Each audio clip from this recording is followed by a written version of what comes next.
পাষণ্ডের থাবায় প্রাণ গেল বুকের মানিকে। মা কি করে সইবেন সন্তান হারানোর শোক। স্বজনদের বুক ফাটা আর্তনাদ। সাতক্ষীরায় নিখোঁজের একদিন পর রশি দিয়ে বাঁধা অবস্থায় পুকুরে মিলল দ্বিতীয় শ্রেণীর শিক্ষার্থী মেয়ে শিশুর মরদেহ।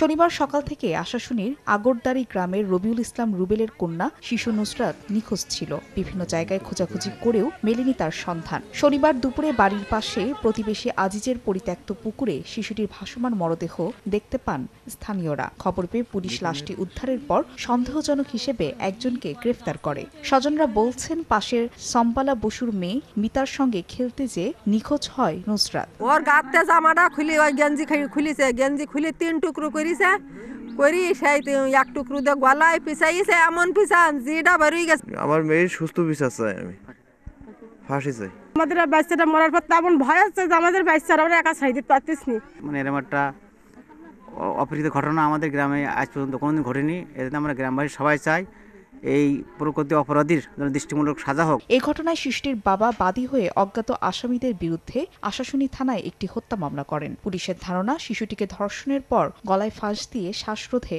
হত্যা করা হতে পারে। ধর্ষণের কোনো সিমটম পাওয়া যায়নি, তবে বলাৎকারের একটা সিমটম তাকে দেখা গেছে। তবে এ বিষয়ে সবাই এলাকাবাসী ধারণা করছে যে তাকে ধর্ষণের পরে হয়তো গলা শ্বাসরোধ করে হত্যা করে পুকুরে ফেলে দিয়েছে। শিশু নুসরাত আগরদাড়ি সরকারি প্রাথমিক বিদ্যালয়ের দ্বিতীয় শ্রেণীর শিক্ষার্থী ছিল।